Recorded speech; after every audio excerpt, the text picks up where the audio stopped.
Sound and data. So here is sound and data with my friend I met in Birmingham when the hub was playing on the laptop music network.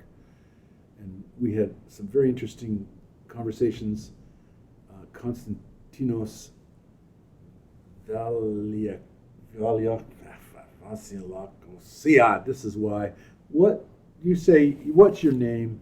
And you tell us what you do. Okay, thanks.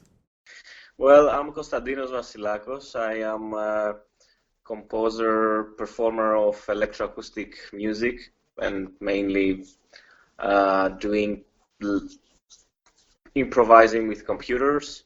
And at the moment, I live in Istanbul, where I teach at the Sonic Arts department of MIAM of Istanbul Technical University.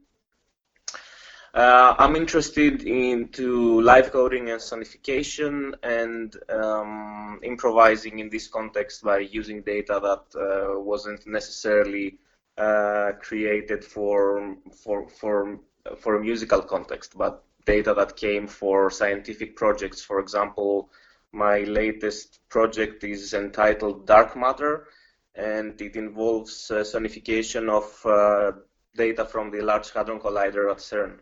We've collaborated with art project they have is called Art CMS, and we collaborated with a physicist. His name is Tom Macaulay, but he's also a programmer, and he's responsible for visualizing, creating software for visualization of the data. And he helped us, giving us new data, and he kind of helped us to parse this data into our environments. I'm trying to remember when we met. It was at the Birmingham Laptop Festival, right? I was performing, I think I was performing with the Birmingham ensemble with Scott Wilson and the Birmingham ensemble Beer.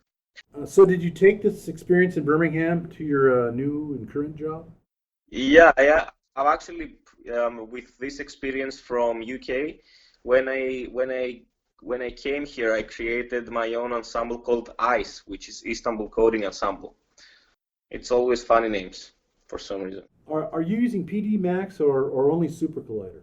I'm using Super Collider for a couple of years now. I used it for my master's degree and then for my PhD, and then I just didn't bother learning anything else because Super Collider is very powerful comparing to other audio environments for algorithmic composition. So right now I'm mostly using Super Collider unless I want to do something more specialized like web applications. I'm using JavaScript. What ways are you using this? Just for art or art science combo? It depends if you're doing that for scientific reasons, and also, I mean, I was reading a paper about these network packages, network packets that you can sniff into OSC with other, and then you can sonify them. But apparently there was an application for IT guys that if they could actually avoid being tired of looking into numbers on the screen to check out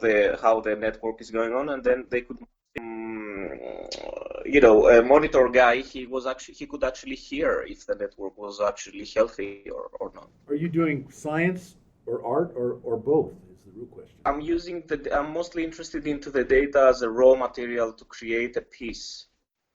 I'm not very and I'm not looking into the data as a scientist and to check how the network is actually functioning, or I mean, one of the pieces we created with Scott and with Beer, it was actually visualizing the data and making live mapping of the data to different scales. So it was actually used as a raw material, not something like that we wanted to make people to hear how dark matter actually sounds, because in most sonification projects is basically how the composer is mapping this data, because you can map it in many different ways. I mean, you can have this as a backbone of like a scale, but then this scale can be actually transposed in many ways. And depending on the composer and the performer and the live coder, you can have different interpretations. So I'm not sure about sonification projects as valid scientific statements is strong right now, but rather as a raw material for music pieces, like an artistic way. What is the reason to use data for making live coding pieces? Yeah. Well, the question of I mean that begs basically the question, like, okay, why didn't you just use any random data that was generated by a random generator, like a random Super Collider, for example? But working with the data from the dark matter specifically, after playing couple of times with the data, we realized that there was a specific pattern on the data. So there was indeed some kind of character into the data, depending on which events you are sonifying. So that's the interesting part of using these CMS JSON files, that although in the beginning they sound really arbitrary and they actually look like a huge, a very large amount of nonsense data, then when you start sonifying that, you can hear that there is a specific pattern inside them.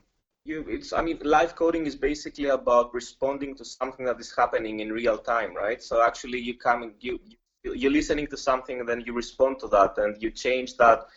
You're editing it on the fly, and then it gives you something else, and you are actually exploring the data at the end of during the performance. So it's a kind of real-time exploration. Well, how does the system of yours work then? So the way that the platform we designed is, I'm actually now talking about the live coding, because this project has also another spin-off, which is a web-based application that I can share the link later if you want to have it. But the live coding, initially it started as a live coding piece, and the coding environment we built it for this piece is actually it has so we're using a fixed JSON file. JSON is a file format that you can store in key value pairs, any sort of data, and this is actually how websites exchange data and store data. And so the guys at CMS gave us this huge JSON file, and then what we did, we created our own patterns in Super Collider, which creates streams of values by iterating inside the JSON file. So that we have patterns that we can map in real time in our higher level parameters of our synthesizers that we have developed in advance. So we are interacting with the patterns that iterating inside the data that we pick from different events, and then we map them in real time with things like frequency, duration, or any other parameter that we have developed inside our synthet. The interesting part on this point is that we can actually change the scaling of the data in real time. So imagine the data goes within 0 to 1 range, then that basically doesn't make any sense for a frequency parameter. That might make sense for amplitude parameter, right, from 0 to 1 for any digital system.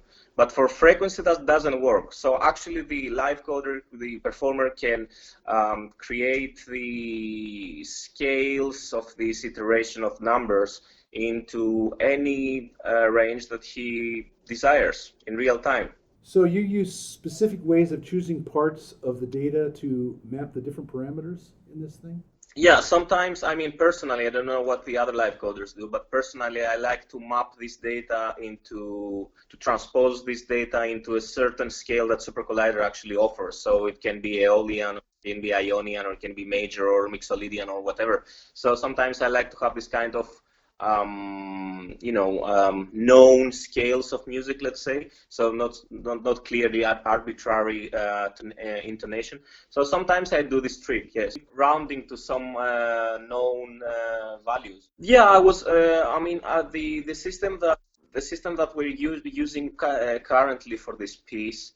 It gives you a window which at the right of the window you have a bunch of different events from the collisions, right? So you can just go and pick different, let's say, families of events, which they totally separate from each other, but so they have different kind of relations, because basically what they illustrate is the energy distribution from the collisions of the particles, right? So you don't get big variations, but you get different relations of these small variations from within the data. So the way, actually, I personally, I can only talk for myself, of course, from my experience, but I'm sure that happened also to the other members of the ensemble, is that I found couple events that make sense for my musical performance taste to use, and then I put down some notes that, okay, this event is interesting, this event creates this repetitive motion, and this event creates this kind of cluster-like tonation that I can use, that I can sound something like, like Xenakis, for example, like a stochastic. So by classifying these different events into different musical characteristics, then this is how I explore the data, and I organize my performance with the system. Can you share data between players then? Yeah, by default you can share it, because the live coding system we're creating, its name Utopia, was developed by Scott. Actually, by default, it shares what you're actually doing in the Super Collider. Do you just randomly send the data over? No, it's in the window. Like every performer has a window which is called Birtopia. Yeah, it's called Birtopia, and then through there you can check from a pop-up window. You can click on Scott's name or in another performer's name, and copy his code as you would copy any text from anywhere. So is this available to everyone, this code sharing system, Utopia? No, it's open. It's open. Actually, I'm using it also for my ensemble here, and it's open. It's in GitHub. Well, there is a spin-off right now that we just finished, and that was it was created based on the idea of sonifying the data, but with this idea of this project, we actually came up with a web-based interface for people that have no idea how to use live coding or Super Collider. So we created this interface that you can pick different events, and you can map the physics objects to musical parameters, like in a matrix way, like a two-dimensional matrix. So is this a web page that any of our listeners could check out? Yes, that's called Ipsos. It stands for Interactive Physics Sonification System, and at the moment I am writing a paper about that, and I'm hoping I'm gonna go in some conferences and show it. But this project was actually developed for young people, for younger students, and people that have no idea how to do live coding. Of course, that is the majority of people. And it's called Ipsos, which in Greek means height. Yes, but it comes from the acronym of Interactive Physics Sonification System. It's a web-based application. I can just give you the link, and you can go there and start doing your own sonifications in your computer. I'm using Tone.js. I've tried other libraries like Timber.js and other, but they were quite not buggy, but they were quite obscure in a way how to implement. I wanted to create some simple sound synthesis, not something sophisticated. And actually, one of the biggest problems of these libraries is that they're not very well documented. Do you have any visualizations with this web app? Mm-hmm. Right now it's very simplistic interface, but we're actually working more on that, and at some point we will add some visualization of the data. Is this an art project or is it more like a science education project?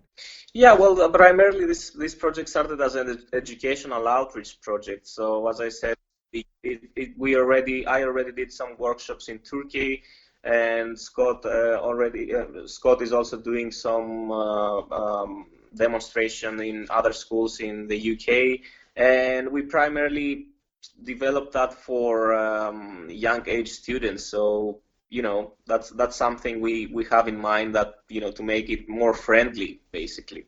And by more friendly means to give visual clues how the whole thing is working. Did the funding all come from CERN? I mean, I was able to get support by both of the University of Birmingham and CERN for this application. So it was a kind of interdepartmental funding. I was actually working with the University of Birmingham as academic associate. I was doing my PhD in Keele University, which is not very far from there. I was part of, I'm still part of the beer ensemble, which is a laptop ensemble based in the University of Birmingham. So is there any money to get an ensemble to travel and play this work? Yeah, but I mean, if there is kind of funding for traveling, sure, but it's a kind of a problem. I know I'll butcher your name again, so can you say it for the audience?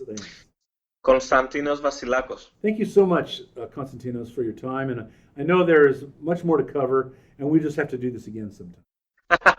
It's fine, don't worry.